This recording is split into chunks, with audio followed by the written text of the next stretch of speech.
충격적인 장면인데요. 이 20대 남성, 이 가해자는 앞으로 어떤 처벌을 받게 되는지 알아보겠습니다. 그리고 요즘 택시 기사 분들을 향한 폭행이 잦은데요. 대책은 없는지 전문가와 짚어보겠습니다. 승재현 형사정책연구원 연구위원 나와 있습니다. 어서 오십시오. 어서 오세요. 네, 안녕하세요. 정말 잔혹한 장면이에요. 60대 택시 기사분 얼마나 놀라셨을까요? 이게 기절하신 것 같거든요. 그러니까요. 저도 저 영상을 두 번, 세 번 봤는데 진짜 가슴이 철렁 내려앉는 모습이 보였습니다. 사실 사람이 보호를 할 수 있는 거는 정신이 있으면 자기 자신을 이렇게 보호할 수 있는데 순간 정신을 잃으면 이렇게 턱 손을 놓는 그런 경우잖아요. 아마 한 8번 정도 되는 것 같아요. 전체 제가 영상을 한번 돌려보니까. 근데 뭐 집중적으로 그냥 다른 데도 아니고 이렇게 딱 얼굴만 집중적으로 때리는 모습이 많이 보여서 사실 굉장히 죄질이 굉장히 좋지 않다라는 말씀을 드리겠습니다. 화면을 보면요. 기절을 하셨는데 계속해서 폭행이 이루어지고 있고요. 뒤에 지금 경찰차가 도착을 했는데도 계속 폭행을 하고 있거든요. 그래서 지금 이제 경찰에서는 혐의를 일단 두 가지로 가져갔습니다. 하나는 사람의 신체에 대해서 이제 다치게 만들었기 때문에 상해.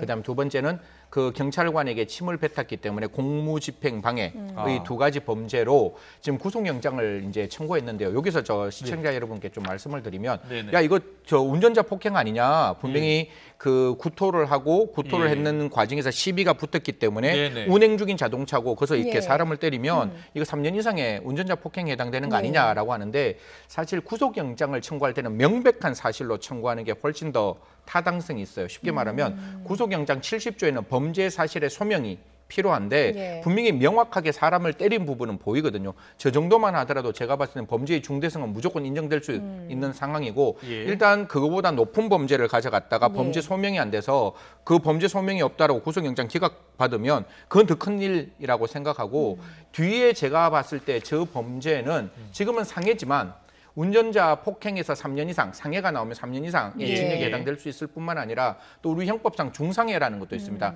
그 생명에 어떤 위험을 발생시키면 그 사람에 대해서 하는 폭행은 일반 폭행보다 훨씬 더 중하게 처벌할 수 있으니까요. 저 뒤에 있는 그 행위에 대해서 경찰은 구속영장이 발부되고 난 다음에 공소장을 변경할 수 있고 수사의 죄명도 바꿀 수 있는 거거든요. 그래서 뒤에는 저는 모르겠습니다. 저 정도 사안이면 혹시 기억나시는지 모르겠는데 통영에서 젊은 친구가 할머니에게 집중적으로 폭행을 해서 할머니가 정말 유명을 달리했는 사건에서 경찰은 상해치사로 갔는데 그게 검찰에서 살인죄로 공소장이 변경된 경우도 있거든요. 지금 잘 모르니까 제가 뭐 섣불리 말씀을 올리는 건 조금 부적절하지만 분명히 경찰에서는 이러한 일들은 일벌백계 해야 되는 부분이고 60대 택시 운전자에게 폭행을 가하는 것은 일반 시민에 대한 폭행하고 똑같습니다. 왜냐하면 저 기사님이 다른 데 운전하는 과정에서 어떠한 일이 발생할지도 모르니까요. 이 부분에 대해서 좀 명명백백하게 죄 있는 값을 죄값을 치르게 만들었으면 좋겠습니다. 그런데 그 운행 중인 자동차의 운전자를 폭행한 경우에는 특가법이 또 적용이 되잖아요. 이번 사례도 적용이 됩니까? 어떻습니까? 지금 나와 있는 건 저는 두 가지를 제일 처음에 이제 언론에서 나온 걸 했는데 첫 번째는 뭐 마스크를 쓰지 않았다라는 말이 제일 처음에 청원인은 나왔어요. 그래서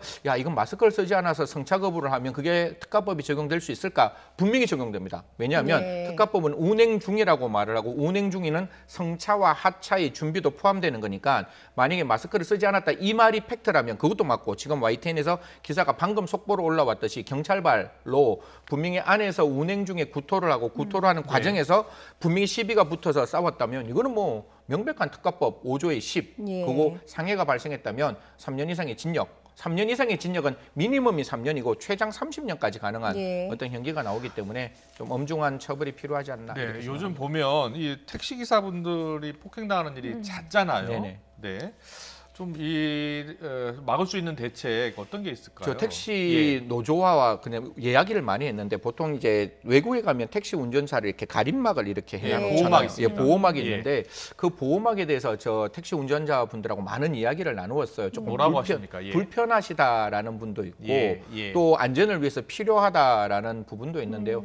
저는 개인적으로 정말로 일반 대중의 운전을 하시는 분은 안전이 가장 중요하다고 생각합니다. 예. 그래서 보호막을 좀 만들 수 있으면 비용 뭐 한 15만 원 정도, 뭐 한 예. 20만 원 된다는데요.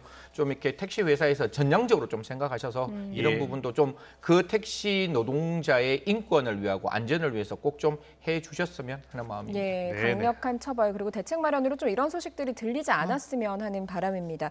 그리고 어제 YTN이 단독으로 보도한 김은국 씨 교통사고 관련한 이야기를 좀 해보겠습니다. 지금 뭐 블랙박스 영상이 공개가 됐거든요. 사건 경위를 좀 설명을 해주시죠. 뭐 국민들께 다 보셔서 아시겠지만 앞에 있는 빨간 불이 나오면 이게 비보호 좌회전이면 예. 앞에 파란 불일 때 이렇게 오는 차량이 예. 없을 때 좌회전을 하는 그렇죠. 거예요. 예, 지금 이 그러니까 상황이죠. 빨간 불일 때 예. 저기 빨간 불 보이잖아요. 예. 빨간 불에 좌회전하는 건 이거는 잘못이에요. 분명히 이거는 교통법규를 위반했는 것이고 반대편에 오토바이가 이렇게 쓱 지나가는데 저 오토바이가 직진 신호가 아니라 황색 신호에서 지나갔다라는 게 보여서 저 부분이 과연 신호 위반인지 아닌지는 경찰이 좀 명명백하게 밝혀주시고 지금 상황에서 저 오토바이가 와서 잠깐 분명히 부딪히는 모습은 보이거든요. 예. 그러면 우리 도로교통법 54조에 보면 선한 사마리아법인 거예요. 이게 무슨 말인가 하면 네. 교통사고를 일으켰을 때 그 운전자의 과실 그다음에 뭐 무과실, 예. 적법 위법을 떠나서 무조건 사람이 땅 부딪히면 무조건 즉시 정차를 해서 사상자를 무조건 구조하셔야 됩니다. 예. 그렇군요. 쉽게 예. 말해서 육교 밑에서 새벽 2시에 비 오는 날 사고가 났다 할지라도 예. 그 운전자에게는 아무 잘못이 없거든요. 내려서 확인 안 하면 다 그렇죠. 뺑소니입니까? 그게 이제 원칙적으로 도로교통법 54조 1항에 위반해서 나가면 그게 뺑소니가 되니까요. 내가 운전을 잘했는지 잘못했는지를 따지지 마시고 예. 방금 이걸 보시는 시청자 여러분께서는 사고 나시면 무조건 내려셔가지고 사상자를 구호하셔야 된다. 그 구호하지 않고 가는 거는 분명히 뺑소니에 해당될 수 있는 가능성이 굉장히 크게 열려 있다. 이렇게 말씀드립니다. 그렇군요. 예. 그런데 김은국 씨 주장인데요. 피해자 측에서 고액의 합의금을 요구했다. 그것도 뒤늦게 요구했다. 문제 있는 것 아니냐 이렇게 주장하고 있어요.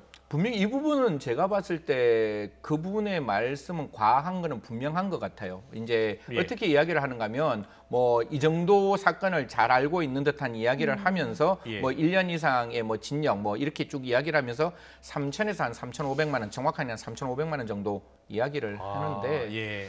모르겠습니다. 저는 만약에 이런 사건이 발생하면 꼭 한 말씀 드리고 싶은 게 보험 처리하십시오. 보험 처리하시면 예. 아무런 문제 없습니다. 네. 음주운전 안 하시고 교통 위반을 했다 할지라도 보험이 적용될 수 있는 부분이 있으니까요. 그렇군요. 이럴 때는 112 예. 딱 신고하시고 예, 예. 보험회사 딱 부르셔가지고 사건을 의법하고 적법하게 처리하시는 게 가장 합리적이고 김홍국 그 씨도 이런 이야기를 해요. 내가 내리지 않아서 그 사람을 하지 않았던 게 실수라면 실수다 이런 얘기하는데 참 안타깝죠. 지금 이제 그 옛날에 잘못 불미스러운 사건 이후에 이제 좀 언론에 조금 나오는 시작하는 시점에 또 저런 일이 발생했지만 김홍국 씨도 분명히 잘못했다. 왜냐하면 내리지 않고 구조하지 사상자를 구호 조치하지 않았다는 부분은 분명히 문제가 있는 부분이고 오토바이 운전자 입장에서도 전 3,500만 원은 분명히 문제 있다. 그럼 앞으로 이 사건은 네. 어떻게 마무리될 것 같습니까? 뭐 기본적으로 지금 같은 상황에서 뺑소니냐 뺑소니 아니냐는 경찰에서 판단할 거예요. 예, 분명히 예. 제가 봤을 때는 그 구호 의무를 위반했는 부분이 있기 때문에 그 부분은 좀 따져봐야 되는 것이고 그 오토바이 운전자도 과연 피할 수 있는 상황인데 의도적으로 부딪혔는지도 경찰에서 확인해야 되는 부분이기 때문에 그런 두 가지 부분을 확인하고 경찰에서 이 사건을 처리할 것이다 이렇게 생각합니다. 네, 알겠습니다. 알겠습니다. 지금까지 승재현 형사전체연구원 연구위원과 함께 이야기 나눠봤습니다. 잘 들었습니다. 고맙습니다. 고맙습니다.